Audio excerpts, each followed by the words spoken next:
Hello दोस्तों, नमस्कार। आज हम आपको हिंदी व्याकरण में विसर्ग संधि के बारे में बताएंगे और ये बहुत ही इम्पोर्टेंट टॉपिक होता है संधि, जो आपके UP TET, super TET, UP लेखपाल, ऑल कॉम्पिटिटिव एग्जाम जिसमें हिंदी आती है, तो वहाँ हिंदी में से संधि वाले टॉपिक से जरूर आपके 1 से 2 या 3-4 क्वेश्चन आपके पूछे जाते हैं। तो आइए देखते हैं विसर्ग संधि में पहला नियम। पहले तो विसर्ग संधि होती क्या है उसको समझ लीजिए।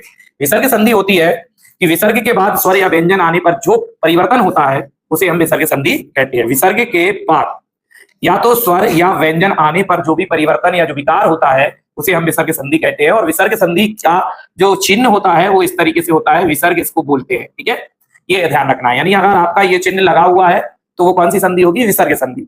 तो पहला नियम क्या कहता है? विसर्ग का ओ हो जाना। अब ओ किस कंडीशन में होता है, आइए देखते हैं। वो कब होगा? जब विसर्ग से पहले आ हो। विसर्ग से पहले क्या हो दोस्तों? आ हो। और विसर्ग के बाद या तो आ जाए या फिर प्रत्येक वर्ग का तीसरा, चौथा, पांचवा वर्ड आ जाए।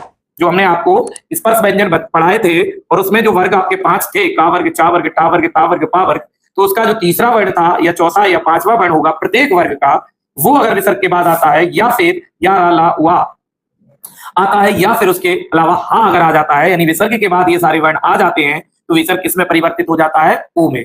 फिर से देखिएगा, विसर्ग से पहले आ हो, विसर्ग के बाद आ या प्रत्येक वर्ग का तीसरा, चौथा, पांचवा वर्ण, या फिर या रा ला वा हा, या फिर आपका इसका मेल जब विसर्ग के साथ होता है तो विसर्ग की जगह पर क्या हो जाता है दोस्तों? ओ हो जाता है। आइए कुछ एग्जाम्पल से समझते हैं। जैसे लिखा है मनहा धन अनुकूल, तो आप देखिएगा कि यहाँ विसर्ग है और विसर्ग के पहले आ निकल रहा है और साथ में विसर्ग है, फिर उसके बाद भी आ है। विसर्ग के पहले आ और विसर्ग के बाद आ है, तो विसर्ग को किस में बदल देना है? ओ में बदल देना है। यानी इसको लिखेंगे मनो नु कुल।